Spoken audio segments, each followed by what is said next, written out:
Well, your stories tonight comes to us from Kevin Cole, a Midvale resident whose duplex flooded.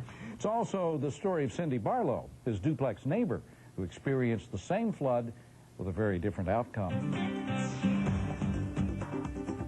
Two homeowners, one broken water pipe, two different insurance companies, one that will cover the damage, one that won't.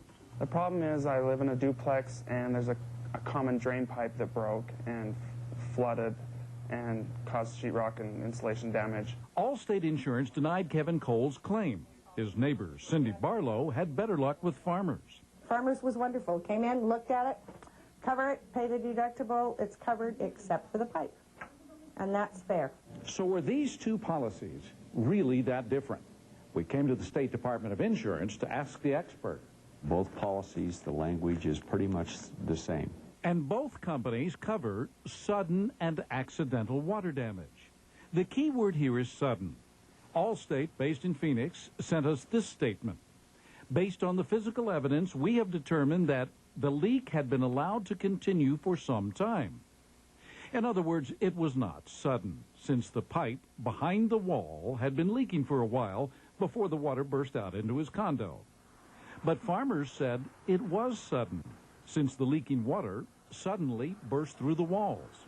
So they're defining sudden different than you're defining sudden. Yes, they're being stricter, I believe, overall on what sudden means versus what we're doing. And it is perfectly legal. It is a matter of semantics and the way they determine what is sudden and accidental, and they make that determination. We contacted Allstate once again about their decision, but they are standing firm, and that does not please Kevin Cole. I'm going somewhere else. I'm not happy, and I'm going to go with the company that my neighbor has.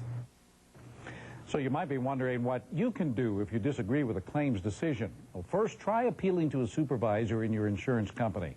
Second, you can submit a complaint with the Utah Department of Insurance, but understand they cannot force an insurance company to reverse a decision unless they're violating state code. And as a last resort, you can take it to court. Now, if you have a story you'd like to share with your stories, log on to our website or call our Your Stories hotline. All right, Dan, you said if you